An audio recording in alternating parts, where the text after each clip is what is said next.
ਲੰਮਾ ਸਮਾਂ ਹੋ ਗਿਆ ਸਿਆਸੀ ਪਾਰਟੀਆਂ ਨੇ ਜਿਹੜੀਆਂ ਰਾਜ ਕਰਦੀਆਂ ਨੇ ਪੰਜਾਬ ਦੇ ਉੱਤੇ, ਪਰ ਲੇਕਿਨ ਹਜੇ ਤੱਕ ਲੋਕਾਂ ਨੂੰ ਇਹ ਸਹੂਲਤਾਂ ਨਹੀਂ ਦੇ ਸਕੀਆਂ। ਕਿਹਨੂੰ ਤੁਸੀਂ ਜ਼ਿੰਮੇਵਾਰ? ਇਹ ਮੈਂ ਕਿਸੇ ਦੇ ਨਾਂ ਲੈ ਕੇ ਨਹੀਂ ਗੱਲ ਕਰਦਾ। ਇੱਥੇ ਕਈ ਕਾਂਗਰਸ ਦੇ ਕੈਂਡੀਡੇਟ ਵੀ ਆਏ ਨੇ, MLA ਵੀ ਬਣੇ ਨੇ, ਅਕਾਲੀ ਦਲ ਦੇ MLA ਵੀ ਬਣੇ ਨੇ। ਮੈਂ ਇਹ ਸਮਝਦਾ ਕਿ ਵੀ ਸਭ ਦੀ ਜ਼ਿੰਮੇਵਾਰੀ ਬਣਦੀ ਹੈ। ਮੈਂ ਇਹ ਸਮਝਦਾ ਵੀ ਜੇ MLA ਆਪਣੀ ਕੋਸ਼ਿਸ਼ ਕਰੇਗਾ, ਕੋਈ ਵੀ ਚੀਫ ਮਿਨਿਸਟਰ ਉਸ ਨੂੰ ਜਵਾਬ ਨਹੀਂ ਦਿੰਦਾ।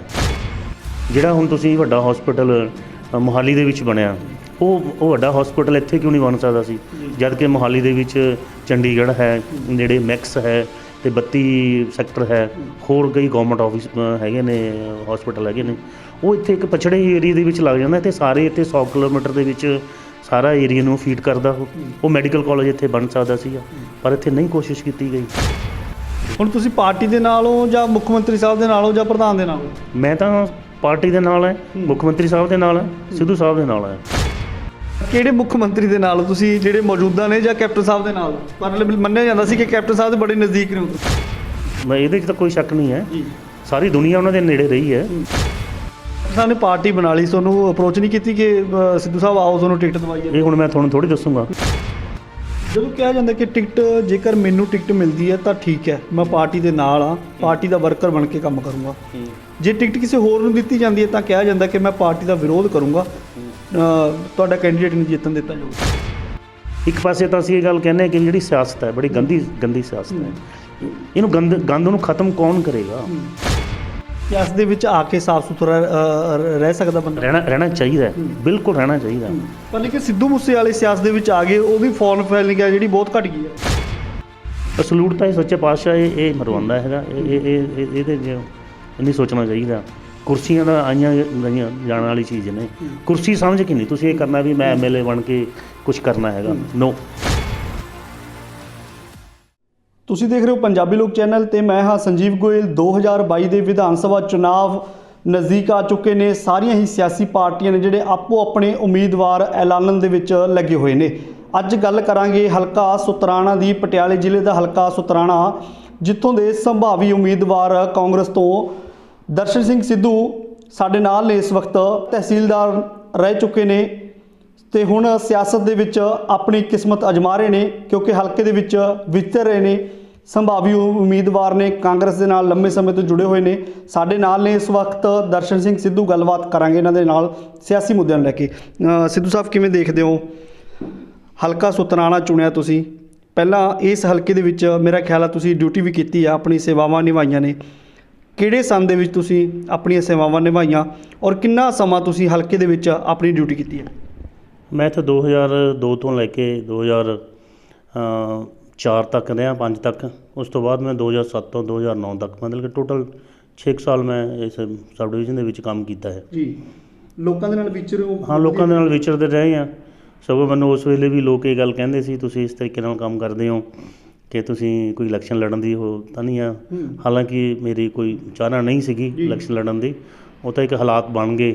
ਇਸ ਤੋਂ ਬਾਅਦ ਫਿਰ ਤਾਂ ਇੱਥੇ ਆਏ, ਅਤੇ ਇਸ ਕਰਕੇ ਇੱਥੇ ਮੇਰੀ ਹਮੇਸ਼ਾ ਚਾਹਨਾ ਰਹੀ ਹੈ ਕਿ ਲੋਕਾਂ ਦਾ ਕੰਮ ਕਰਨਾ ਚਾਹੀਦਾ ਬੜੇ। ਕਿਉਂਕਿ ਜਦੋਂ ਤੁਸੀਂ ਇੱਕ ਜ਼ਿੰਮੇਵਾਰੀ ਦੇ ਤੌਰ 'ਤੇ ਸੀਟ 'ਤੇ ਬੈਠੇ ਹੋ, ਉਸ ਵੇਲੇ ਤਾਂ ਤੁਹਾਨੂੰ ਇਹ ਆਪਣੀ ਜ਼ਿੰਮੇਵਾਰੀ ਨਿਭਾਉਣੀ ਚਾਹੀਦੀ ਹੈ। ਅਤੇ ਲੋਕਾਂ ਦੇ ਬਹੁਤ ਛੋਟੇ ਛੋਟੇ ਕੰਮ ਨੇ, ਅਤੇ ਬਾਕੀ ਇਲਾਕੇ ਦੇ ਕੰਮ ਤੋਂ ਇਲਾਵਾ ਲੋਕਾਂ ਦੇ ਜਿਹੜੇ ਕੰਮ ਨੇ ਉਹ ਨਹੀਂ ਹੁੰਦੇ ਹੈਗੇ। ਅਤੇ ਇੱਕ ਬਤੌਰ MLA ਬਣ ਕੇ ਇੱਕ ਵਾਈਟ ਜੀ ਥੋੜ੍ਹੀ ਪਾਵਰਸ ਮਿਲਦੀ ਹੈ, ਇਹ ਕਹਿ ਲਓ, ਕਹਿਣਾ ਪਊਗਾ, ਇਹ ਲਫ਼ਜ਼ ਵਰਤਣਾ ਪਊਗਾ, ਕਿਉਂਕਿ ਦਾਇਰਾ ਵੱਧ ਜਾਂਦਾ ਹੈ ਕੰਮ ਕਰਵਾਉਣ ਦਾ। ਅਤੇ ਲੋਕਾਂ ਦੇ ਤੁਸੀਂ ਉਹ ਕੰਮ ਕਰਵਾ ਸਕਦੇ ਹੋ। ਡਿਵੈਲਪਮੈਂਟ ਦਾ ਕੰਮ ਹੋਵੇ, ਲੋਕਾਂ ਦੀਆਂ ਸਹੂਲਤਾਂ ਹੋਣ, ਲੋਕਾਂ ਦੇ ਆਪਣੇ ਜਿਹੜੇ ਆਪਣੇ ਕੰਮ ਨੇ, ਪਰਸਨਲ ਕੰਮ ਨੇ, ਉਹ ਵੀ ਕਈ ਵਾਰੀ ਨਹੀਂ ਟਾਈਮ 'ਤੇ ਹੁੰਦੇ ਹੈਗੇ। ਇਹਨਾਂ ਗੱਲਾਂ ਨੂੰ ਦੇਖ ਕੇ ਅਤੇ ਮੇਰਾ ਇਹ ਵਿਚਾਰ ਬਣਾਇਆ। ਇਸ ਹਲਕੇ ਦੇ ਵਿੱਚ ਪਿਛਲੇ 3-4 ਸਾਲ ਤੋਂ ਮੈਂ ਇਹ ਕੰਮ ਕਰ ਰਿਹਾ ਹਾਂਗਾ, ਅਤੇ ਹੁਣ ਪਾਰਟੀ ਨੂੰ ਬੇਨਤੀ ਕੀਤੀ ਹੈ ਕਿ ਸਾਨੂੰ ਇਹ ਟਿਕਟ ਦਿੱਤੀ ਜਾਵੇ ਅਤੇ ਅਸੀਂ ਵਧੀਆ ਤਰੀਕੇ ਦੇ ਨਾਲ ਉਹ ਕਰਾਂਗੇ। ਅਸੀਂ ਆਪਣੇ ਤੁਹਾਨੂੰ ਪਤਾ ਤਜਰਬਾ ਮੇਰਾ 25 ਸਾਲ ਦਾ ਬਤੌਰ ਮੈਂ ਤਹਿਸੀਲਦਾਰ ਰਿਹਾ, ਅਤੇ ਲਾ ਗ੍ਰੈਜੂਏਟ ਹਾਂ, ਮਾਸਟਰ ਆਫ ਜਰਨਲਿਜ਼ਮ ਕੀਤੀ ਹੈ, ਡਿਪਲੋਮਾ ਇਨ ਜਰਨਲਿਜ਼ਮ ਕੀਤੀ ਹੈ, ਅਤੇ ਅਚੀਵਮੈਂਟ ਦੇ ਵਿੱਚ ਬਹੁਤ ਕੁਛ ਕੀਤਾ ਹੈ ਲਾਈਫ ਦੇ ਵਿੱਚ ਹੁਣ ਤੱਕ। ਅਤੇ ਪ੍ਰੈਜ਼ੀਡੈਂਟ ਅਵਾਰਡ ਵੀ ਮਿਲਿਆ ਮੈਨੂੰ। ਹਾਂਜੀ।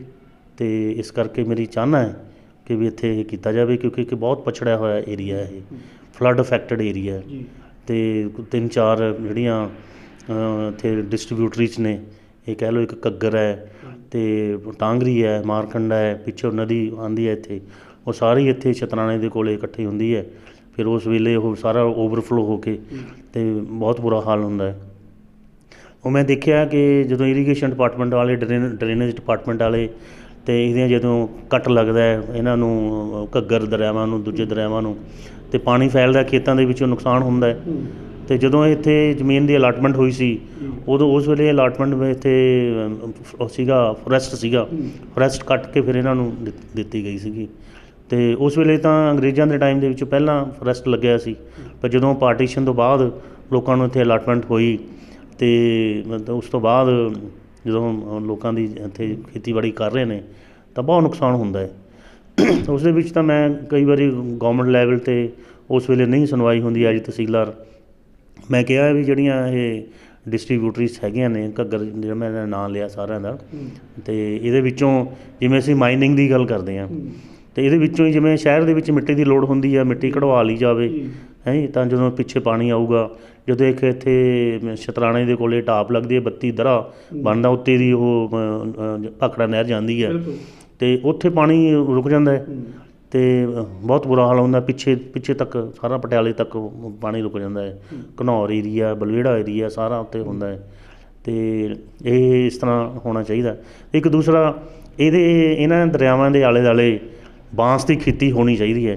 ਜਿਵੇਂ ਤੁਸੀਂ ਬਾਂਸ ਨੂੰ ਕੱਟੋਗੇ ਉਹ ਫਿਰ ਫੈਲਦਾ ਹੈ, ਫਿਰ ਉਹਨੂੰ ਕੱਟੋਗੇ ਫਿਰ ਫੈਲਦਾ। ਇੱਕ ਜਿੱਥੇ ਜਿੱਥੇ ਢਾਬ ਲੱਗਦੀ ਹੈ ਪਾਣੀ ਦੀ, ਉੱਥੇ ਇੱਕ ਮਤਲਬ ਕਿ ਬੰਨ੍ਹ ਦੀ ਤਰ੍ਹਾਂ ਉਹ ਲੱਗ ਜਾਏਗਾ, ਅਤੇ ਉੱਥੇ ਜਿੱਥੇ ਪਾਣੀ ਸਿੱਧਾ ਟੱਕਰ ਮਾਰਦਾ ਉੱਥੇ ਹੀ ਲੱਗ ਜਾਏ, ਜਿਸ ਦੇ ਨਾਲ ਇੱਕ ਤਾਂ ਸਾਨੂੰ ਬਾਂਸ ਦੀ ਖੇਤੀ ਮਿਲੇਗੀ ਉੱਥੇ, ਉਹਦੇ ਜਿਹੜਾ ਠੇਕਾ ਆਊਗਾ ਉਹ ਉਸ ਪੰਚਾਇਤ ਨੂੰ ਆਏਗਾ। ਇਹੀਆਂ ਜਿਹੀਆਂ ਗੱਲਾਂ ਹੈਗੀਆਂ ਨੇ। ਦੂਸਰਾ ਜਿਹੜਾ ਇੱਥੇ ਦਾ ਮੈਡੀਕਲ ਸਿਸਟਮ ਹੈ ਉਹ ਬਿਲਕੁਲ ਨਹੀਂ ਹੈ। ਆਮ ਤੌਰ 'ਤੇ ਦੇਖਣ ਨੂੰ ਮਿਲਿਆ, ਕੋਈ ਬੰਦੇ ਦੀ ਐਕਸੀਡੈਂਟ ਹੋ ਗਿਆ ਜਾਂ ਕਿਸੇ ਬੰਦੇ ਨੂੰ ਹਾਰਟ ਅਟੈਕ ਹੋ ਗਿਆ, ਅਤੇ ਜਾਂ ਡਿਲੀਵਰੀ ਕੇਸ ਹੈ, ਅਤੇ ਉਹਨਾਂ ਨੂੰ ਇੱਥੇ ਵਿੱਚ ਅਟੈਂਡ ਨਹੀਂ ਹੁੰਦਾ ਹੈਗਾ। ਅਤੇ ਜਿਹੜੇ ਡਾਕਟਰਸ ਨੇ, ਮੈਂ ਡਾਕਟਰਸ ਨੂੰ ਨਹੀਂ ਉਹ ਕਰ ਰਿਹਾ ਅਤੇ ਉਹਨਾਂ ਦੇ ਖਿਲਾਫ ਨਹੀਂ ਬੋਲ ਰਿਹਾ, ਉੱਥੇ ਦਾ ਜਿਹੜਾ ਸਿਸਟਮ ਹੈ ਉਹ ਹੈ ਨਹੀਂ। ਇੱਥੇ ਵੱਡਾ ਹੌਸਪੀਟਲ ਹੋਵੇ, ਕਮ ਸੇ ਕਮ ਇੱਥੇ ਖਨੌਰੀ, ਪਾਤਣਾ ਤਾਂ ਹੈਗੀ ਹੈ, ਅਤੇ ਆਲੇ ਦੁਆਲੇ ਏਰੀਆ ਟੋਹਾਣੇ ਤੱਕ, ਮੂਣਕ ਤੱਕ ਸਾਰਾ ਇੱਥੇ ਇਹ ਉਹਨੂੰ ਪੂਰਾ ਹੌਸਪੀਟਲ ਬਣਿਆ ਹੋਵੇ, ਫੀਟ ਹੋਵੇ। ਇਹਨੂੰ ਜ਼ਿੰਮੇਵਾਰ ਤੁਸੀਂ ਕਿਹਨੂੰ ਮੰਨਦੇ ਹੋ? ਲੰਮਾ ਸਮਾਂ ਹੋ ਗਿਆ ਸਿਆਸੀ ਪਾਰਟੀਆਂ ਨੇ ਜਿਹੜੀਆਂ ਰਾਜ ਕਰਦੀਆਂ ਨੇ ਪੰਜਾਬ ਦੇ ਉੱਤੇ, ਪਰ ਲੇਕਿਨ ਹਜੇ ਤੱਕ ਲੋਕਾਂ ਨੂੰ ਇਹ ਸਹੂਲਤਾਂ ਨਹੀਂ ਦੇ ਸਕੀਆਂ। ਕਿਹਨੂੰ ਤੁਸੀਂ ਜ਼ਿੰਮੇਵਾਰ? ਮੈਂ ਮਤਲਬ ਬਿਨਾਂ ਸ਼ੱਕ ਹੀ ਕਹਾਂਗਾ, ਜਿਹੜਾ ਵੀ ਕੋਈ ਏਰੀਏ ਦੀ ਨੁਮਾਇੰਦਗੀ ਕਰਦਾ, ਇਹ ਮੈਂ ਕਿਸੇ ਦੇ ਨਾਂ ਲੈ ਕੇ ਨਹੀਂ ਗੱਲ ਕਰਦਾ। ਇੱਥੇ ਕਈ ਕਾਂਗਰਸ ਦੇ ਕੈਂਡੀਡੇਟ ਵੀ ਆਏ ਨੇ, MLA ਵੀ ਬਣੇ ਨੇ, ਅਕਾਲੀ ਦਲ ਦੇ MLA ਵੀ ਬਣੇ ਨੇ। ਮੈਂ ਇਹ ਸਮਝਦਾ ਕਿ ਵੀ ਸਭ ਦੀ ਜ਼ਿੰਮੇਵਾਰੀ ਬਣਦੀ ਹੈ, ਕਿਉਂਕਿ ਇਲਾਕੇ ਦੇ ਲਈ ਫੈਸਿਲਿਟੀ ਦੇਣਾ ਅਤੇ ਉਹ ਉੱਥੇ ਇਲਾਕੇ ਦੇ ਲੋਕਾਂ ਦੀ ਭਾਵਨਾ ਦੇ ਹਿਸਾਬ ਨਾਲ ਚੱਲਣਾ ਚਾਹੀਦਾ ਹੈਗਾ। ਅਤੇ ਮੈਂ ਕਿਸੇ ਨੂੰ ਦੋਸ਼ ਤਾਂ ਨਹੀਂ ਦਿੰਦਾ, ਪਰ ਇਹ ਜ਼ਰੂਰ ਇਹ ਇੱਕ ਘਾਟ ਰਹੀ ਹੈ। ਪਰ ਜਿਹੜੇ ਲੋਕ ਕਹਿੰਦੇ ਨੇ ਕਿ ਸਿਆਸੀ ਪਾਰਟੀਆਂ ਸਾਡੇ ਤੋਂ ਵੋਟਾਂ ਲੈ ਜਾਂਦੀਆਂ ਨੇ, ਵੋਟਾਂ ਦੇ ਸਮੇਂ ਵੱਡੇ ਵਾਅਦੇ ਵੀ ਕਰਦੇ ਨੇ, ਵੱਡੇ ਲੋਲੀਪੌਪ ਦਿੰਦੇ ਨੇ ਉਹਨਾਂ ਨੂੰ ਕਿ ਇਹ ਕਰਾਂਗੇ ਅਸੀਂ, ਉਹ ਕਰਾਂਗੇ, ਪਰ ਲੇਕਿਨ ਵੋਟਾਂ ਲੈ ਕੇ ਕੁਰਸੀ ਜਦੋਂ ਮਿਲ ਜਾਂਦੀ ਹੈ ਤਾਂ ਉਸ ਤੋਂ ਬਾਅਦ ਸਾਡਾ ਹਾਲ ਵੀ ਨਹੀਂ ਪੁੱਛਦੇ ਆ। ਇਹ ਮੈਂ ਬਿਲਕੁਲ ਸਹੀ ਸਮਝਦਾ ਹੈ ਜੋ ਤੁਸੀਂ ਕਹਿ ਰਹੇ ਹੋ। ਆਮ ਤੌਰ 'ਤੇ ਦੇਖਿਆ ਗਿਆ ਕਿ MLA ਬੰਦਾ ਬਣ ਜਾਂਦਾ ਹੈ। ਮੈਂ ਇਹ ਸਮਝਦਾ ਵੀ ਜੇ MLA ਆਪਣੀ ਕੋਸ਼ਿਸ਼ ਕਰੇ ਨਾ, ਕੋਈ ਵੀ ਚੀਫ ਮਿਨਿਸਟਰ ਉਸ ਨੂੰ ਜਵਾਬ ਨਹੀਂ ਦਿੰਦਾ ਕਿ ਇੱਥੇ ਜੀ ਤੁਸੀਂ ਵੱਡਾ ਹੌਸਪੀਟਲ ਬਣਾਓ। ਜਿਹੜਾ ਹੁਣ ਤੁਸੀਂ ਵੱਡਾ ਹੌਸਪੀਟਲ ਮੋਹਾਲੀ ਦੇ ਵਿੱਚ ਬਣਿਆ, ਉਹ ਵੱਡਾ ਹੌਸਪੀਟਲ ਇੱਥੇ ਕਿਉਂ ਨਹੀਂ ਬਣ ਸਕਦਾ ਸੀ, ਜਦ ਕਿ ਮੋਹਾਲੀ ਦੇ ਵਿੱਚ ਚੰਡੀਗੜ੍ਹ ਹੈ, ਨੇੜੇ ਮੈਕਸ ਹੈ, ਅਤੇ 32 ਸੈਕਟਰ ਹੈ, ਹੋਰ ਕਈ ਗੌਰਮੈਂਟ ਆਫਿਸ ਹੈਗੇ ਨੇ, ਹੌਸਪੀਟਲ ਹੈਗੇ ਨੇ। ਉਹ ਇੱਥੇ ਇੱਕ ਪਛੜੇ ਏਰੀਏ ਦੇ ਵਿੱਚ ਲੱਗ ਜਾਂਦਾ, ਅਤੇ ਸਾਰੇ ਇੱਥੇ 100 ਕਿਲੋਮੀਟਰ ਦੇ ਵਿੱਚ ਸਾਰਾ ਏਰੀਏ ਨੂੰ ਫੀਡ ਕਰਦਾ। ਉਹ ਮੈਡੀਕਲ ਕਾਲਜ ਇੱਥੇ ਬਣ ਸਕਦਾ ਸੀਗਾ, ਪਰ ਇੱਥੇ ਨਹੀਂ ਕੋਸ਼ਿਸ਼ ਕੀਤੀ ਗਈ। ਪਿਛਲੇ ਦਿਨਾਂ ਦੇ ਵਿੱਚ ਤੁਸੀਂ ਕੁਝ ਲੋਕਾਂ ਦੇ ਇੱਥੇ ਸਵਾਲ ਵੀ ਖੜੇ ਕੀਤੇ ਹੈਗੇ ਨੇ ਕਿ ਕੀ ਮੈਟਰ ਹੈਗਾ, ਮੁੱਦਾ ਕੀ ਹੈਗਾ? ਕਿਹੜਾ ਤੁਸੀਂ ਸਵਾਲ ਖੜੇ ਕੀਤੇ ਨੇ, ਕਿਹਾ ਜੇ ਕਿ ਤੁਸੀਂ ਕਿ ਜੌਬ ਵੀ ਕਰ ਰਹੇ ਨੇ ਉਹ ਲੋਕ, ਔਰ ਕਾਂਗਰਸ ਦੀ ਟਿਕਟ ਵੀ ਮੰਗ ਰਹੇ ਨੇ। ਇਹ ਅਧਿਕਾਰ ਤਾਂ ਸਾਰਿਆਂ ਨੂੰ ਹੈ, ਪਰ ਤੁਸੀਂ ਆਉਣ ਸਾਰੀ ਇੱਥੇ ਹਲਕੇ ਦੇ ਵਿੱਚ ਆ ਕੇ ਤੁਸੀਂ ਉਹਨਾਂ ਦੇ ਖਿਲਾਫ ਜਿਹੜੀਆਂ ਕਾਰਵਾਈਆਂ ਕਰ ਰਹੇ ਹੋ।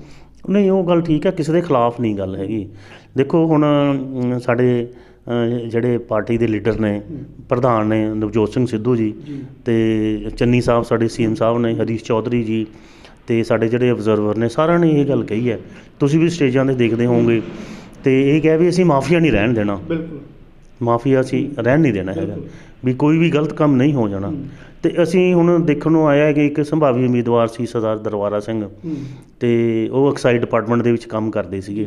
ਉਹਨਾਂ ਨੇ ਲਿਖ ਕੇ ਦਿੱਤਾ ਕਿ ਉਹਨਾਂ ਨੇ ਕਿਹਾ ਕਿ 15 ਦਸੰਬਰ ਨੂੰ ਮੈਂ ਅਪਲਾਈ ਕਰਤਾ, ਉਹਨਾਂ ਨੇ ਕਹਿੰਦੇ ਅਪਲਾਈ ਕਰਤਾ ਰਿਟਾਇਰਮੈਂਟ ਵਾਸਤੇ, ਪਰ ਗਵਰਨਮੈਂਟ ਇਹਨਾਂ ਨੂੰ ਲਿਖ ਕੇ ਦਿੱਤਾ ਕਿ ਵੀ ਤੁਸੀਂ ਦੱਸੋ ਵੀ ਨਾ ਤਾਂ ਤੁਹਾਨੂੰ ਇਹ ਅਸੀਂ ਇਲੈਕਸ਼ਨ ਦੀ ਕੰਪੇਨ ਕਰਨ ਦੀ ਪ੍ਰਵਾਨਗੀ ਦਿੰਦੇ ਹਾਂ, ਤੇ ਨਾਲੇ ਤੁਸੀਂ ਦੱਸੋ ਜਾਣਾ ਕਦੋਂ ਹੈ, ਇਹ ਦੱਸਣਾ ਪੈਂਦਾ ਕਦੋਂ ਜਾਣਾ। ਕੰਪੇਨਿੰਗ ਕਰ ਰਹੇ ਨੇ ਉਹ? ਹਾਂ, ਕੰਪੇਨਿੰਗ ਕਰ ਰਹੇ ਨੇ। ਤੁਹਾਡੇ ਕੋਲ ਕੋਈ ਰਿਟਨ 'ਚ ਕੋਈ ਪ੍ਰੂਫ ਹੈ? ਸਾਡੇ ਕੋਲ ਅਸੀਂ ਜਿੱਥੇ ਖੰਭਿਆਂ ਦੇ ਉੱਤੇ, ਦਰਖਤਾਂ ਦੇ ਉੱਤੇ ਉਹਨਾਂ ਦੀ ਜਿਹੜੀ ਫੋਟੋਆਂ ਨੇ, ਫਲੈਕਸਾਂ ਨੇ, ਬੋਰਡਿੰਗ ਨੇ, ਉਹ ਲੱਗੇ ਹੋਏ ਨੇ ਬੋਰਡਸ, ਤੇ ਜਿਹੜੀਆਂ ਵੀਡੀਓਜ਼ ਨੇ ਜਿੱਥੇ ਉਹ ਕੰਮ ਕਰਦੇ ਨੇ, ਜਿਹੜੀ ਚੀਜ਼ਾਂ ਦਾ ਉਹਨਾਂ ਨੇ ਉਦਘਾਟਨ ਕੀਤਾ। ਈਵਨ ਕਿ ਇੱਥੇ ਇਹਨਾਂ ਨੇ ਸਾਡੇ ਮਤਲਬ ਕਿ ਅਬਜ਼ਰਵਰ ਆਏ ਸੀ, ਇਹ ਆਲ ਇੰਡੀਆ ਕਾਂਗਰਸ ਕਮੇਟੀ ਤੋਂ, AICC ਦੇ ਜਨਰਲ ਸੈਕਟਰੀ ਆਏ ਸੀ, ਉਹਨਾਂ ਕੋਲ ਵੀ ਅੱਗੇ ਵੀਰ ਹੋਏ ਨੇ ਉਹ ਕਿ ਸਾਨੂੰ ਉਹ ਦਿਓ। ਉਹਨਾਂ ਨੇ ਕਾਂਗਰਸ ਦੀ ਟਿਕਟ ਵੀ ਅਪਲਾਈ ਕਰਤੀ। ਨਹੀਂ, ਕਾਂਗਰਸ ਦੇ ਝੰਡੇ ਥੱਲੇ ਉਹ ਜਿਹੜਾ ਪ੍ਰਚਾਰ ਕਰ ਰਹੇ ਨੇ? ਹਾਂ, ਕਾਂਗਰਸ ਦੇ ਝੰਡੇ ਥੱਲੇ ਅਪਲਾਈ ਉਹ ਕਰ ਰਹੇ ਨੇ। ਮੇਰਾ ਇਹ ਕਹਿਣਾ ਹੈ ਵੀ ਜੇ ਕੋਈ ਬੰਦਾ ਅਪਲਾਈ ਕਰੇ, ਉਹ ਸਾਰਿਆਂ ਨੂੰ ਅਧਿਕਾਰ ਹੈ।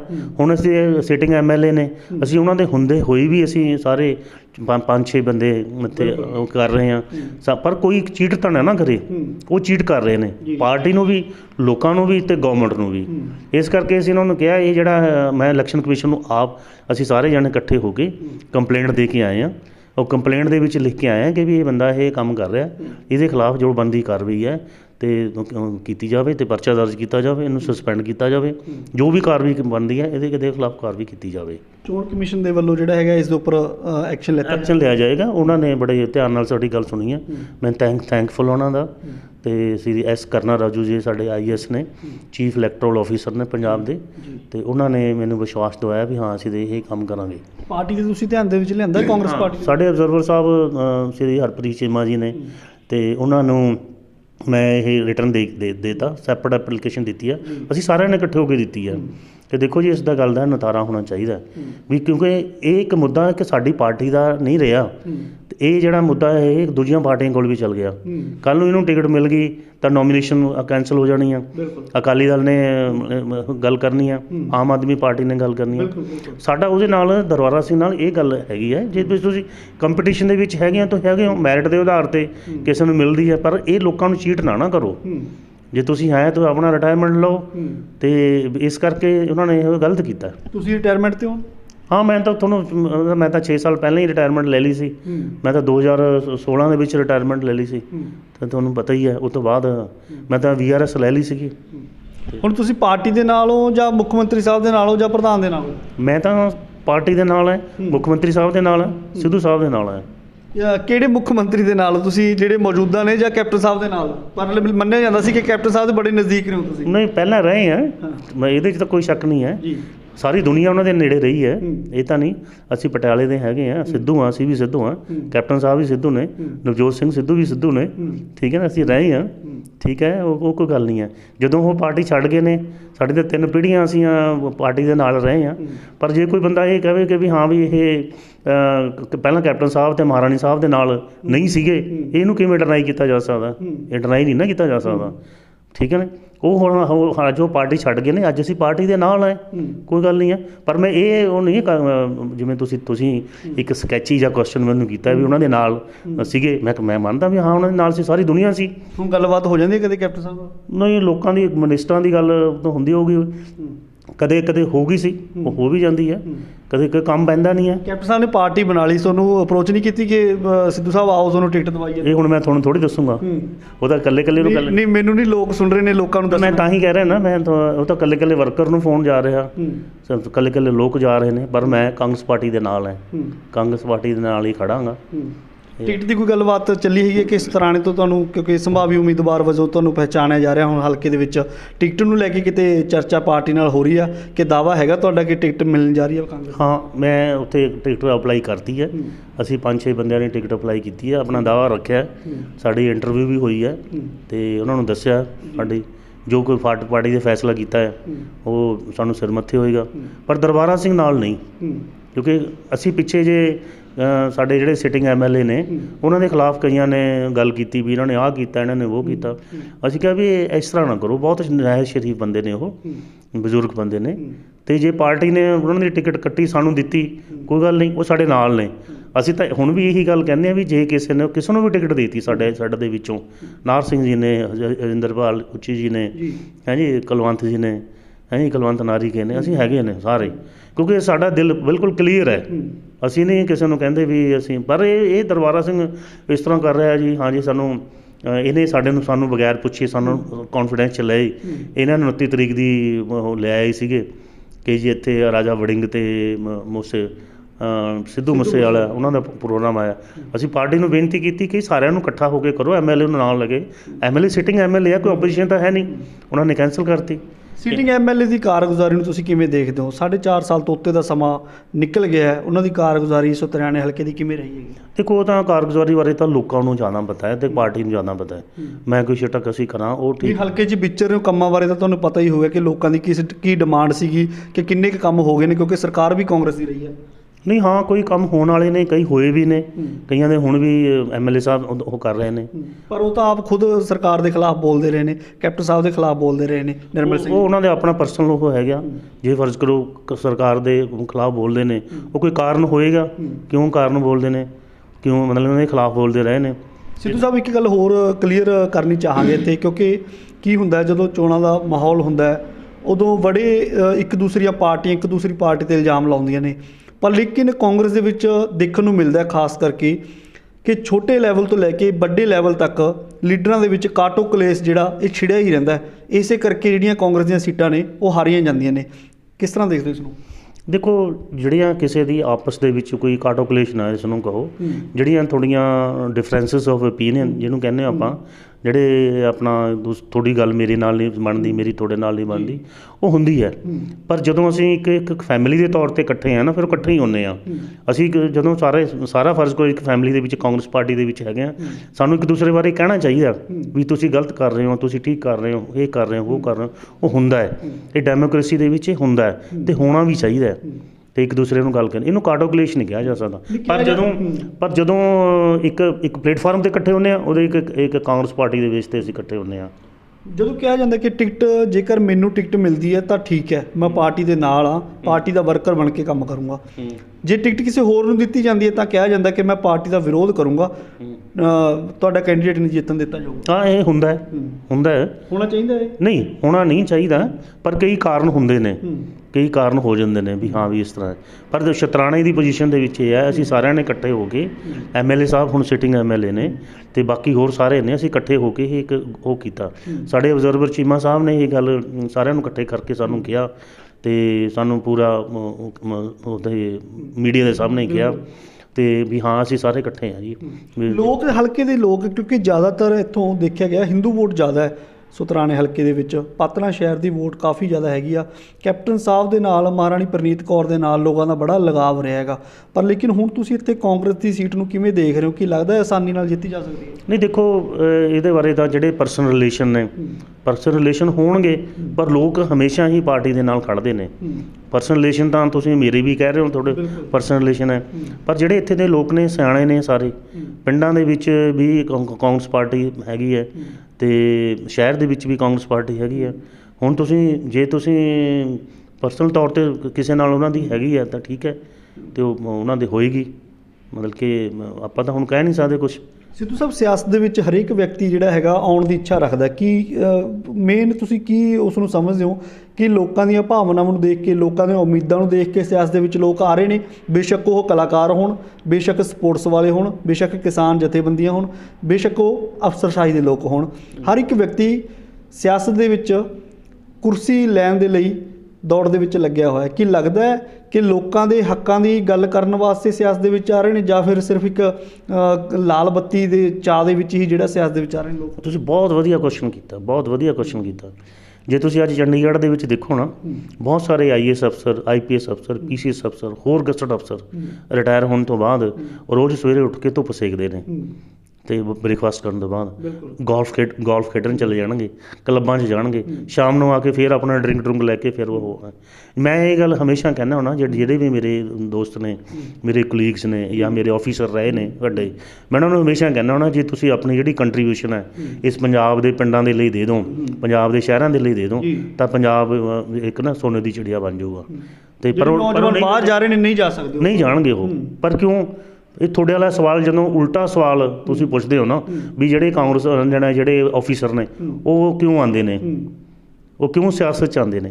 ਇੱਕ ਪਾਸੇ ਤਾਂ ਅਸੀਂ ਇਹ ਗੱਲ ਕਹਿੰਦੇ ਹਾਂ ਕਿ ਜਿਹੜੀ ਸਿਆਸਤ ਹੈ ਬੜੀ ਗੰਦੀ ਸਿਆਸਤ ਹੈ, ਇਹਨੂੰ ਗੰਦ ਨੂੰ ਖਤਮ ਕੌਣ ਕਰੇਗਾ? ਜਿਹੜੇ ਕੋਈ ਆਫੀਸਰ ਆਉਣਾ ਚਾਹੁੰਦਾ, ਫਰਜ਼ ਕਰੋ ਮੈਂ ਇੱਥੇ ਆਉਣਾ ਚਾਹੁੰਦਾ, ਤੁਸੀਂ ਮੈਨੂੰ ਕਹਿ ਰਹੇ ਹੋ ਕਿ ਵੀ ਆਪਣੀ ਟੌਰ ਦੇ ਲਈ, ਨੀਲੀ ਬੱਤੀਆਂ ਦੇ ਲਈ ਇਸ ਕਰਕੇ ਹੋਗਾ ਨਾ।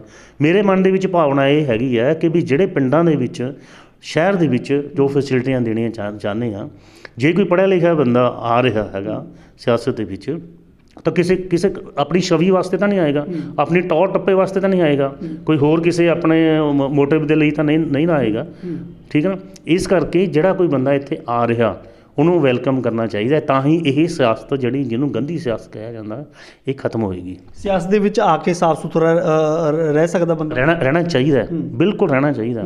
ਪਰ ਲੇਕਿਨ ਸਿੱਧੂ ਮੂਸੇ ਵਾਲੇ ਸਿਆਸਤ ਦੇ ਵਿੱਚ ਆ ਗਏ, ਉਹਦੀ ਫੋਰਨ ਫੈਲਿੰਗ ਹੈ ਜਿਹੜੀ ਬਹੁਤ ਘਟ ਗਈ ਹੈ। ਨਹੀਂ, ਉਹ ਉਹਨਾਂ ਦਾ ਆਪਣੀ ਉਹ ਹੈਗੀ, ਗੁੱਸੇ 'ਤੇ ਵੀ ਹੋ ਸਕਦੀ ਹੈ। ਹੁਣ ਜੇ ਫਰਜ਼ ਕਰੋ ਅਸੀਂ ਆਹ ਚਿੱਟੇ ਕੱਪੜੇ ਪਾਈ ਫਿਰਦੇ ਹਾਂ, ਪਹਿਲਾਂ ਪੈਂਟ ਕਮੀਜ਼ ਪਾ ਕੇ ਟੌਰ ਕੱਢ ਕੇ ਟਾਈ ਲਾ ਕੇ ਜਾਂਦੇ ਹੁੰਦੇ ਸੀ, ਅਤੇ ਹੁਣ ਸਾਨੂੰ ਉਸ ਤਰ੍ਹਾਂ ਹੀ ਆਉਣਾ ਚਾਹੀਦਾ। ਨਹੀਂ, ਫਰਕ ਨਹੀਂ ਸਮਝਦੇ? ਪਹਿਲਾਂ ਜਦੋਂ ਆਪਾਂ ਅਫਸਰਸ਼ਾਹੀ ਵਾਲੀ ਕੁਰਸੀ 'ਤੇ ਹੁੰਦੇ ਹਾਂ ਉਦੋਂ ਸਲੂਟ ਵੱਜਦੇ ਨੇ, ਉਸ ਤੋਂ ਬਾਅਦ ਲੋਕਾਂ ਦੇ ਅੱਗੇ ਹੱਥ ਬੰਨ੍ਹਣੇ ਪੈਂਦੇ ਨੇ ਜੋ ਸਿਆਸਤ। ਨਹੀਂ, ਮੈਂ ਨਹੀਂ ਇਹ ਸਮਝਦਾ। ਅਸੀਂ ਤਾਂ ਉਦੋਂ ਵੀ ਫੀਲਿੰਗ ਨਹੀਂ ਲਈ ਵੀ ਸਾਨੂੰ ਸਲੂਟ ਪੈ ਰਹੇ ਨੇ, ਵੀ ਹੁਣ ਕੋਈ ਉਹ ਨਹੀਂ ਹੈ। ਸਲੂਟ ਤਾਂ ਇਹ ਸੱਚੇ ਪਾਤਸ਼ਾਹ ਇਹ ਮਰਵਾਉਂਦਾ ਹੈਗਾ, ਇਹਦੇ 'ਚ ਨਹੀਂ ਸੋਚਣਾ ਚਾਹੀਦਾ। ਕੁਰਸੀਆਂ ਦਾ ਆਈਆਂ ਗਈਆਂ ਜਾਣ ਵਾਲੀ ਚੀਜ਼ ਨੇ, ਕੁਰਸੀ ਸਮਝ ਕੇ ਨਹੀਂ ਤੁਸੀਂ ਇਹ ਕਰਨਾ ਵੀ ਮੈਂ MLA ਬਣ ਕੇ ਕੁਛ ਕਰਨਾ ਹੈਗਾ। ਨੋ, ਕੁਰਸੀ ਦਾ ਤੁਸੀਂ ਹੇਠਾਂ ਬੈਠ ਕੇ ਹੀ ਲੋਕਾਂ ਦੀ ਸੇਵਾ ਕਰੋ, ਕੁਰਸੀ ਨਾਲ ਕੋਈ ਸੰਬੰਧ ਨਹੀਂ ਹੈਗਾ, ਕੁਰਸੀ ਦਾ ਤਾਂ ਮਤਲਬ ਹੀ ਨਹੀਂ ਹੈਗਾ। ਅਤੇ ਲੋਕਾਂ ਦੀ ਜਿਹੜੀਆਂ ਭਾਵਨਾਵਾਂ ਨੇ ਨਾ, ਜਿਹੜੀ ਪਿੰਡਾਂ ਦੇ ਵਿੱਚ, ਸ਼ਹਿਰਾਂ ਦੇ ਵਿੱਚ ਲੋਕਾਂ ਦੀ ਲੋੜ ਹੈ ਕੰਮ ਦੀ, ਉਹਨਾਂ ਕੰਮਾਂ ਨੂੰ ਕਰਵਾਓ ਤੁਸੀਂ। BJP ਨੂੰ ਕਿਵੇਂ ਦੇਖਦੇ ਹੋ? ਲੰਮਾ ਸਮਾਂ ਕਿਸਾਨ ਅੰਦੋਲਨ ਚੱਲਿਆ, ਸੰਘਰਸ਼ ਚੱਲਿਆ, ਕਿਸਾਨਾਂ ਨੇ ਬੜਾ BJP ਦੇ ਖਿਲਾਫ ਪ੍ਰਦਰਸ਼ਨ ਕੀਤਾ। ਹੁਣ ਖੁਦ ਕਿਸਾਨ ਨੇ ਜਿਹੜੇ ਆਪਣੀ ਇੱਕ ਸਿਆਸੀ ਧਿਰ ਬਣਾ ਕੇ ਖੜ੍ਹ ਗਏ ਨੇਗੇ। ਕਿਹਾ ਜਾ ਰਿਹਾ ਕਿ 2022 ਦੇ ਚੁਣਾਵ ਕਿਸਾਨ 117 ਸੀਟਾਂ 'ਤੇ ਆਪ ਖੁਦ ਲੜਨਗੇ। ਦੂਸਰੇ ਪਾਸੇ BJP ਕਹਿ ਰਹੀ ਹੈ ਕਿ 117 ਸੀਟਾਂ 'ਤੇ ਅਸੀਂ ਆਪਣੇ ਬੰਦੇ ਖੜਾਵਾਂਗੇ ਔਰ ਪੰਜਾਬ ਦੇ ਵਿੱਚ BJP ਦੀ ਸਰਕਾਰ ਬਣਾਵਾਂਗੇ। ਦੇਖੋ, ਜਿਹੜਾ ਇਹ ਸੰਯੁਕਤ ਮੋਰਚੇ ਨੇ ਹੁਣ ਐਲਾਨ ਹਜੇ ਅੱਧ ਵਿਚਾਲੇ ਕੀਤਾ ਹੈਗਾ, ਹਜੇ ਪੱਕਾ ਹੋਇਆ ਵੀ ਨਹੀਂ ਸਾਰੀ ਜਥੇਬੰਦੀਆਂ ਦਾ। ਇਹ ਜਿਹੜੇ ਵੋਟਾਂ ਨੇ ਨਾ, ਜਿਹੜਾ ਸੰਯੁਕਤ ਮੋਰਚਾ ਲੱਗਿਆ ਸੀ ਉਹਦੇ ਵਿੱਚ ਇਕੱਲੇ ਕਿਸਾਨ ਇੱਕ ਪਾਰਟੀ ਦੇ ਨਹੀਂ ਸੀਗੇ, ਉਹ ਸਾਰੀਆਂ ਪਾਰਟੀਆਂ ਨਹੀਂ ਸੀਗੇ। ਉਹ ਜਿਹੜੇ ਕਿਸਾਨ ਇੱਕ ਕੰਮ ਦੇ ਲਈ ਗਏ ਸੀ, ਉਹ ਸਾਰੇ ਆਪਣੇ ਆਪਣੇ ਕੇਡਰ 'ਚ ਵੱਖਰੇ ਚਲੇ ਜਾਣਗੇ। ਕੋਈ ਅਕਾਲੀ ਦਲ ਦੇ ਵਿੱਚ ਸੀਗੇ, ਕਾਂਗਰਸ ਵਾਲੇ ਵਿੱਚ ਵੀ ਸੀਗੇ, ਆਪ ਵਾਲੇ ਵਿੱਚ ਸੀਗੇ, ਸਾਰੇ ਨੌਜਵਾਨ ਵੀ ਸੀ, ਦੂਜੇ ਵੀ ਸੀਗੇ। ਜੇ ਇਕੱਲੇ ਇਹ ਕਿਸਾਨ ਜਥੇਬੰਦੀ ਇਹ ਗੱਲ ਕਹਿਣਗੀਆਂ ਕਿ ਵੀ ਹਾਂ ਜੀ ਸਾਡੀਆਂ ਵੋਟਾਂ ਦੇ ਨਾਲ ਹੀ ਸਰਕਾਰ ਬਣ ਜਾਊਗੀ, ਇਹ ਬਹੁਤ ਮੁਸ਼ਕਲ ਗੱਲ ਹੈ। ਕਿਸਾਨ ਜਥੇਬੰਦੀਆਂ ਦੇ ਸਿਆਸਤ ਦੇ ਵਿੱਚ ਆਉਣ ਦੇ ਨਾਲ ਰਵਾਇਤੀ ਪਾਰਟੀਆਂ ਨੂੰ ਕੋਈ ਫਰਕ ਪਏਗਾ? ਮੇਰੇ ਖਿਆਲ 'ਚ ਨਹੀਂ ਪਏਗਾ। ਨਹੀਂ ਪਏਗਾ, ਕਿਉਂਕਿ ਇਹ ਤਾਂ ਸਗੋਂ ਨਾ ਇਹਨਾਂ ਦੀ ਇੱਕ ਟੌਰ ਸੀਗੀ, ਇਹਨਾਂ ਦਾ ਇੱਕ ਦਬਦਬਾ ਸੀ, ਇਹਨਾਂ ਦਾ ਇੱਕ ਕੇਡਰ ਸੀ, ਇਹਨਾਂ ਦਾ ਮੰਨਿਆ ਜਾਂਦਾ ਸੀ ਕਿ ਵੀ ਹਾਂ ਇਹ ਸਿਆਸੀ ਬੰਦੇ, ਇਹ ਨੌਨ ਪੋਲੀਟੀਕਲ ਬੰਦੇ ਨੇ। ਅਤੇ ਹੁਣ ਤਾਂ ਇਹਨਾਂ ਨੇ ਆਪ ਹੀ ਪੋਲੀਟਿਕਸ ਦੇ ਵਿੱਚ ਪੈ ਗਏ। ਕੱਲ੍ਹ ਨੂੰ ਇਹ CM ਬਣ ਜਾਂਦੇ ਨੇ, ਮੰਨ ਲਓ, ਲੋਕ ਤਾਂ ਫਿਰ ਇਹਨਾਂ ਦੇ ਲੀੜੇ ਫਾੜਨਗੇ, ਆਹ ਕਰੋ, ਆਹ ਕਰੋ, ਆਹ ਕਰੋ, ਆਹ ਕਰੋ, ਇਸ ਤਰ੍ਹਾਂ। ਹਲਕੇ ਦੇ ਸੁਤਰਾਣੇ ਦੇ ਵਿੱਚ ਕਿਸ ਤਰ੍ਹਾਂ ਦੀ ਤਿਆਰੀ ਹੁਣ ਤੁਹਾਡੀ ਚੱਲ ਰਹੀ ਹੈ? ਕਿਉਂਕਿ ਅਸੀਂ ਜਦੋਂ ਆਏ ਸੀਗੇ ਅਸੀਂ ਦੇਖਿਆ ਹਰ ਜਗ੍ਹਾ 'ਤੇ ਹੋਰਡਿੰਗ ਬੋਰਡ ਲੱਗੇ ਹੋਏ ਨੇ, ਦਰਸ਼ਨ ਸਿੰਘ ਸਿੱਧੂ। ਕੀ ਲੱਗਦਾ ਕੀ ਤਰ੍ਹਾਂ ਦੀ ਤਿਆਰੀ ਹੈ? ਕੀ ਲੱਗਦਾ ਇਸ ਵਾਰ MLA ਦੀ ਜਿਹੜੀ ਚੋਣ ਹੈ ਜਿੱਤ ਕੇ ਕਾਂਗਰਸੀ ਪਾਰਟੀ ਦੀ ਝੋਲੀ ਪਾਉਂਗੇ? ਹਾਂ, ਮੈਂ ਪੂਰੀ ਤਿਆਰੀ ਦੇ ਨਾਲ ਲੱਗਿਆ। ਅਸੀਂ ਪਿੰਡ ਪਹਿਲਾਂ ਮੇਰਾ ਇਹ 5ਵਾਂ-6ਵਾਂ ਚੱਕਰ ਹੈ ਸਾਰੇ ਪਿੰਡਾਂ ਦੇ ਵਿੱਚ। ਅਸੀਂ 3 ਸਾਲ ਹੋ ਗਏ ਲੱਗੇ ਹਾਂ। ਕੋਵਿਡ ਦੇ ਦੌਰਾਨ ਅਸੀਂ ਛੱਡਤਾ ਸੀ ਥੋੜ੍ਹਾ ਜਿਹਾ, ਕਿਉਂਕਿ ਲੋਕ ਉਦੋਂ ਮਹਿਸੂਸ ਕਰਦੇ ਸੀ ਸਾਡੇ ਘਰ ਨਾ ਆਵੇ। ਸਾਨੂੰ ਥੋੜ੍ਹਾ ਜਿਹਾ ਇਹ ਹੁੰਦਾ ਸੀ ਵੀ ਲੋਕ ਮਹਿਸੂਸ ਕਰਦੇ ਨੇ ਵੀ ਉਸ ਹਿਸਾਬ ਨਾਲ ਦੂਰੀ ਬਣਾ ਕੇ ਰੱਖਣੀ ਚਾਹੀਦੀ ਹੈ। ਉਹ ਪੀਰੀਅਡ ਦੇ ਦੌਰਾਨ ਛੱਡ ਕੇ ਬਾਕੀ ਅਸੀਂ ਸਾਰੇ ਪਿੰਡਾਂ ਦੇ ਵਿੱਚ ਜਾ ਚੁੱਕੇ ਹਾਂ ਅਤੇ ਅਸੀਂ ਰੈਕੀ ਕਰ ਲਈ ਹੈ। ਕਿਹੜੇ ਪਿੰਡ ਦੇ ਵਿੱਚ ਕੀ ਕੁਛ ਚਾਹੀਦਾ ਹੈਗਾ, ਉਹ ਮੈਂ ਸਾਰੀ ਰਿਪੋਰਟ ਤਿਆਰ ਕਰ ਲਈ ਹੈ। ਮੇਰੇ ਕੋਲ ਪੂਰਾ ਬਣਿਆ ਹੋਇਆ, ਕਿੱਥੇ ਕਿਹੜੇ ਪੁਲੀ ਚਾਹੀਦੀ ਆ, ਪੁਲ ਚਾਹੀਦਾ ਹੈ, ਜਾਂ ਇੱਥੇ ਡਿਸਪੈਂਸਰੀ ਚਾਹੀਦੀ ਹੈ, ਜਾਂ ਇੱਥੇ ਡੰਗਰਾਂ ਵਾਲਾ ਹਸਪਤਾਲ ਚਾਹੀਦਾ ਹੈਗਾ। ਹਾਂਜੀ, ਇੱਥੇ ਸਭ ਤੋਂ ਜ਼ਿਆਦਾ ਵੱਡੀ ਗੱਲ ਹੈ ਐਜੂਕੇਸ਼ਨ ਦੀ ਗੱਲ ਹੈ। ਇਹ ਬਹੁਤ ਹੀ, ਹਾਲਾਂਕਿ ਸਾਡੇ ਪਾਤਨਾਂ ਦੇ ਵਿੱਚ 4-5 ਜੱਜਸ ਹੋਏ ਨੇ, ਹੈਗੇ ਨੇ ਹੁਣ ਵੀ ਸਰਵਿੰਗ ਨੇ, ਕੁਝ ਅਫਸਰ ਨੇ, ਪਰ ਇੱਥੇ ਜਿਹੜੇ ਆਲੇ ਦੁਆਲੇ ਦੇ ਪਿੰਡਾਂ ਦੇ ਲੋਕ ਨੇ ਨਾ, ਉਹਨਾਂ ਨੂੰ ਐਜੂਕੇਸ਼ਨ ਦੀ ਉਹ ਪੈਟਰਨ ਦੀ ਲੋੜ ਹੈਗੀ ਆ, ਜਿਹੜੇ ਦਿੱਲੀ ਪੈਟਰਨ ਹੈਗਾ। ਹੁਣ ਕਈ ਬੱਚੇ ਜਿਨ੍ਹਾਂ ਕੋਲ ਪੈਸੇ ਹੈਗੇ ਨੇ, ਉਹ ਉੱਥੇ ਹੁਣ ਪੇਰੈਂਟਸ ਉੱਧਰ ਦਿੱਲੀ ਭੇਜ ਦਿੰਦੇ ਨੇ ਕੋਚਿੰਗ ਸੈਂਟਰ ਦੇ ਵਿੱਚ। ਅੱਜ ਕੱਲ੍ਹ ਤਾਂ ਸਿਸਟਮ ਹੈ ਜਿਹੜਾ ਔਨਲਾਈਨ ਸਿਸਟਮ ਹੈ, ਵੀਡੀਓਗ੍ਰਾਫੀ ਦੇ ਨਾਲ ਸਿਸਟਮ ਹੈ, ਉਹ ਇੱਕ ਇਹੋ ਜਿਹਾ ਇੱਕ ਵਧੀਆ ਤਰੀਕੇ ਨਾਲ ਇੱਥੇ ਐਜੂਕੇਸ਼ਨ ਸੈਂਟਰ ਬਣੇ ਪੂਰਾ, ਜਿਹਦੇ 'ਚ ਹਰ ਇੱਕ ਤਰ੍ਹਾਂ ਦੇ ਲੋਕ ਇੱਥੋਂ ਐਜੂਕੇਸ਼ਨ ਪ੍ਰਾਪਤ ਕਰਨ, ਤਾਂ ਕਿ ਉਹਨਾਂ ਨੂੰ ਕੰਪੀਟੀਸ਼ਨ ਦੇ ਵਿੱਚ ਜਾਇਆ ਜਾ ਸਕੇ, ਕਿਉਂਕਿ ਉੱਥੇ ਕੰਪੀਟੀਸ਼ਨ ਦੇ ਵਿੱਚ ਲੱਖਾਂ ਰੁਪਈਆ ਲੱਗਦਾ ਹੈਗਾ। ਅਸੀਂ ਇੱਥੇ ਫ੍ਰੀ ਪੜ੍ਹਾਵਾਂਗੇ, ਮੈਂ ਇਹ ਗੱਲ ਕਹਿਣਾ, ਇਹੋ ਜਿਹਾ ਸਿਸਟਮ ਉਹ ਕਰਾਂਗੇ ਬੱਚਿਆਂ ਨੂੰ, ਚਾਹੇ ਕਨਸਟੇਬਲ ਤੋਂ ਲੈ ਕੇ ਉੱਪਰ ਆਫਿਸਰ ਤੱਕ, ਫੌਜ ਦੀ ਨੌਕਰੀ ਤੱਕ, ਅਤੇ ਦੂਸਰਾ ਕੰਪੀਟੀਸ਼ਨ ਦੀ ਨੌਕਰੀ ਤੱਕ, PCS IAS IPS ਜਿਹੜਾ ਜਾਂਦੇ ਆ ਉਹਦੇ UPSC ਦੀ ਕੁਛ, ਅਤੇ PPSC ਦੀ ਉਹਦੇ ਵਿੱਚ, ਕਿਉਂਕਿ ਮੈਨੂੰ ਪਤਾ ਵੀ ਇਹ ਕਿਵੇਂ ਤਿਆਰੀ ਹੁੰਦੀ ਹੈ, ਕਿਵੇਂ ਕਰਵਾਈ ਜਾਂਦੀ ਹੈ। ਹਲਕੇ ਦੇ ਲੋਕਾਂ ਨੂੰ ਕੀ ਕਹਿਣਾ ਚਾਹੁੰਦੇ? ਮੈਂ ਹਲਕੇ ਦੇ ਲੋਕਾਂ ਨੂੰ ਕਹਿਣਾ ਚਾਹੁੰਦਾ ਕਿ ਵੀ ਜੇ ਮੈਨੂੰ ਟਿਕਟ ਮਿਲੀ ਅਤੇ ਮੈਂ ਤੁਹਾਡੀਆਂ ਸਾਰੀਆਂ ਗੱਲਾਂ 'ਤੇ ਖਰਾ ਉਤਰਾਂਗਾ। ਜੇ ਆਮ ਤੌਰ 'ਤੇ ਕਿਹਾ ਜਾਂਦਾ ਨਾ ਕਿ ਵੀ ਬੰਦਾ MLA ਬਣ ਜਾਂਦਾ ਅਤੇ ਵੀ ਇਹ ਮੁੜ ਕੇ ਦਿਖਦੇ ਨਹੀਂ, ਮੈਂ ਤਾਂ MLA ਬਣ ਕੇ ਇਹਨਾਂ ਕੋਲ ਹੀ ਰਹਾਂਗਾ। ਇਹ ਕਹਿਣਗੇ ਪਹਿਲਾਂ MLA ਆਉਂਦੇ ਨਹੀਂ ਸੀ, ਇਹ ਕਹਿਣਗੇ ਫਿਰ ਮੇਰੇ ਤੋਂ ਇਹ ਹੋਣਗੇ, ਇਹ ਉੱਥੋਂ ਜਾਂਦਾ ਹੀ ਨਹੀਂ। ਕੇਜਰੀਵਾਲ ਹਰ ਗੱਲ ਦੀ ਆਪਦੀ ਗਰੰਟੀ ਦਿੰਦੇ ਨੇ, ਤੁਹਾਡੀ ਕੀ ਗਰੰਟੀ ਹੈ? ਮੇਰੀ ਗਰੰਟੀ ਤਾਂ ਮੇਰਾ ਵਿਸ਼ਵਾਸ ਹੈ, ਮੇਰੀ ਜ਼ੁਬਾਨ ਹੈ, ਮੈਂ ਬਸ ਇਹੀ ਹੈ, ਮੈਂ ਹੋਰ ਕੁਛ ਨਹੀਂ ਕਹਾਂਗਾ। ਗਰੰਟੀਆਂ ਕਹੀ ਜਾਓ, ਮੈਂ ਆਹ ਕਰਾਂਗਾ, ਮੈਂ ਉਹ ਕਰਾਂਗਾ, ਉਹ ਕਰਾਂ।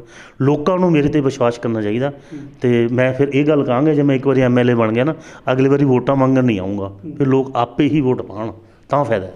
ਸੋ ਬਹੁਤ ਬਹੁਤ ਧੰਨਵਾਦ। ਸੋ ਇਹ ਸਨ ਦਰਸ਼ਨ ਸਿੰਘ ਸਿੱਧੂ, ਸਾਬਕਾ ਤਹਿਸੀਲਦਾਰ, ਜੋ ਕਿ ਕਾਂਗਰਸ ਪਾਰਟੀ ਦੇ ਹਲਕਾ ਸੁਤਰਾਣਾ ਤੋਂ ਸੰਭਾਵੀ ਉਮੀਦਵਾਰ ਨੇ, ਔਰ ਲੋਕਾਂ ਨੂੰ, ਆਪਣੇ ਹਲਕੇ ਦੇ ਵੋਟਰਾਂ ਨੂੰ ਇਹੋ ਅਪੀਲ ਕਰਦੇ ਨੇ ਕਿ ਜੇਕਰ ਕਾਂਗਰਸ ਪਾਰਟੀ ਇਹਨਾਂ ਨੂੰ ਟਿਕਟ ਦਿੰਦੀ ਹੈ ਤਾਂ ਇੱਕ ਵਾਰ ਵਿਸ਼ਵਾਸ ਕਰਕੇ ਇਹਨਾਂ ਨੂੰ ਜ਼ਰੂਰ ਜਿਤਾਉਣ, ਤਾਂ ਜੋ ਇਹ ਤੁਹਾਡੇ ਹਲਕੇ ਨੂੰ ਹੋਰ ਵੀ ਸਾਫ਼ ਸੁਥਰਾ ਅਤੇ ਹੋਰ ਵੀ ਵਧੀਆ ਤਰੀਕੇ ਨਾਲ ਬਣਾ ਸਕਣ। ਪਰ ਹੁਣ ਇਹ ਲੋਕਾਂ ਦੇ ਹੱਥ ਵਿੱਚ ਹੈ ਕਿ ਕਿਸ ਦੇ ਹੱਥ ਆਪਣੇ ਹਲਕੇ ਦੀ ਵਾਂਗ ਡੋਰ ਹੈ ਜਿਹੜੀ ਉਹ ਦੇਣੀ ਹੈ। ਪੰਜਾਬੀ ਲੋਕ ਚੈਨਲ ਦੇ ਲਈ ਸੰਜੀਵ ਗੋਇਲ, ਹਲਕਾ ਸੁਤਰਾਣਾ।